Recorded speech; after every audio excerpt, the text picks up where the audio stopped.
Hello and welcome to Nostalgia Potpourri, a sentimental mixture of the retro. I upload weekly, so click subscribe for more videos just like this one.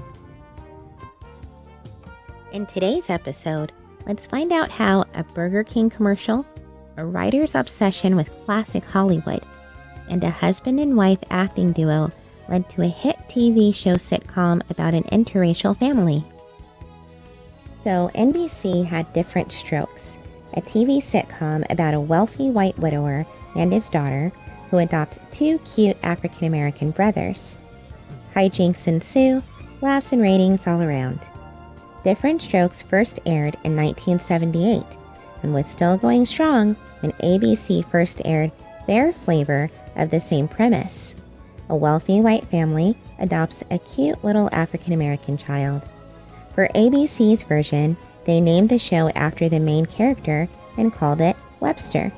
But that wasn't always the title. Remember that point for later, we'll come back to that. For Webster to become Webster, 3 interesting things happened.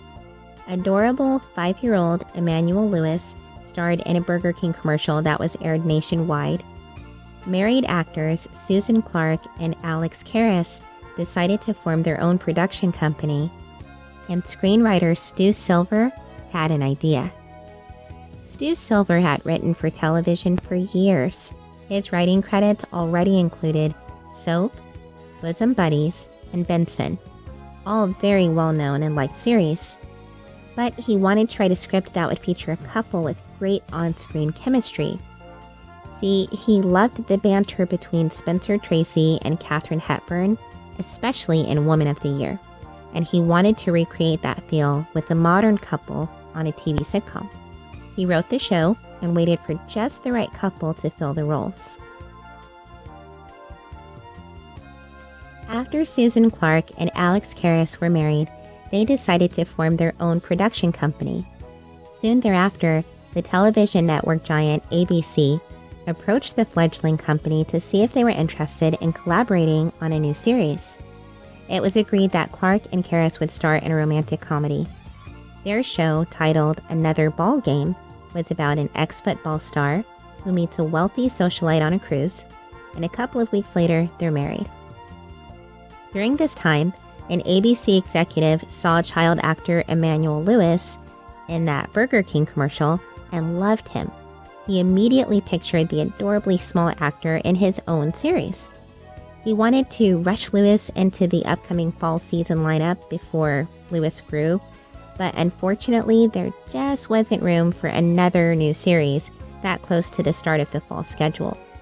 Producers approached a few of the stars slotted into the fall schedule in order to fit Lewis in somewhere, and Clarke and Karras liked the idea of adding a sudden adoption to the sudden marriage plot of their show, so Emmanuel Lewis was added to the Another Ball Game cast.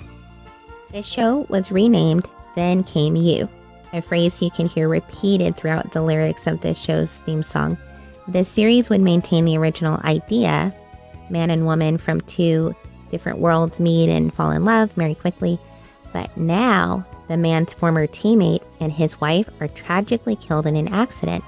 And as their only child's godfather, suddenly this man George and his new wife Catherine, I don't think that her character's name is a coincidence, do you, are adopting a little black orphan. Instant interracial family, the new series with an ensemble cast, everyone's happy, right? Well, not exactly. Remember earlier we learned the show was named after the main character, the little orphaned boy named Webster, because the show was mostly about him? Yeah. Before the show premiered, ABC decided to put the show's focus all on Emmanuel Lewis, making his character Webster the star of the show. Clarke and Karras argued that this was not what they had agreed on, and they were right. Early promos for the show were even titled Then Came You. The series was already being marketed as an ensemble cast, with all 3 stars getting equal billing. However, the network honchos decided to make the focus of the show its youngest character. Susan Clarke and Alex Karras were not in agreement with that major change. But the show premiered and it was a huge instant hit. However, behind the scenes, the fighting continued. Clarke and Karras fought to keep focus on their characters' lives and all of the difficulties that might come along with a whirlwind marriage, while the network pushed the writers to focus on Webster. The writers tried to do both. By season 2, a tentative compromise was reached. Clarke and Karras would get some episodes focused on their characters, and Lewis would get some episodes focused on his. The deal had to include production credits for Lewis, though, so from then on, both production companies, Clarke and Karras, and Lewis, were given equal credit. After this agreement was reached, the show went smoothly in front of and behind the camera. Lewis even said about Karras, "When dealing with him on the set, he was very protective of me. We would always have lunch together on more occasions than not." The 30-minute show was aired by ABC and followed the typical TV family sitcom pattern. There's some sort of problem, the characters struggle with it, usually in some comedic fashion, and then there's a happy resolution everyone is satisfied with. There were a few episodes that dealt with more serious topics, but generally Webster was kind of a lighthearted family comedy. Webster had 150 episodes and lasted from September 1983 to May 1987. After ratings declined in the 4th season, ABC canceled it, but Paramount picked it up and decided to continue the show for another season. And that time they really did focus on Webster. The show's cast starred Alex Karras, a well-known all-pro defensive lineman who had even more fame as an actor. When his NFL career ended, he moved to Hollywood to pursue acting. He appeared in several popular TV shows, among them The Odd Couple, McMillan and Wife, and MASH. He and 2 of his other siblings became NFL players, although he was the most famous. In his later years, he suffered from dementia and other major illnesses, and he died surrounded by his wife and family.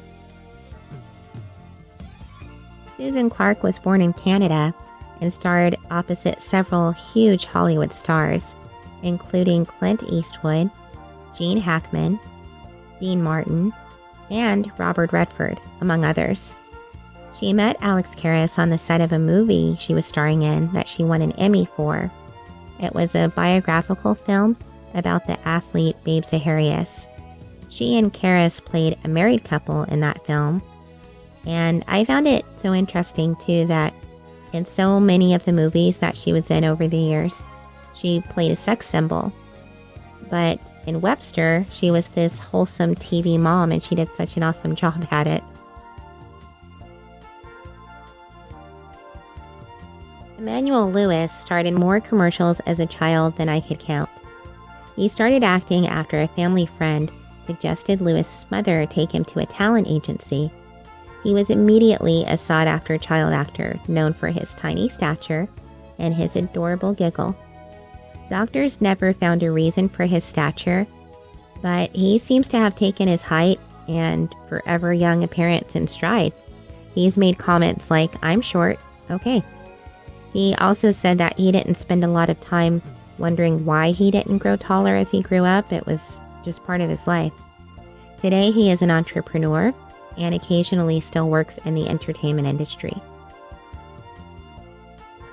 Here are just a few things I found especially interesting about this show.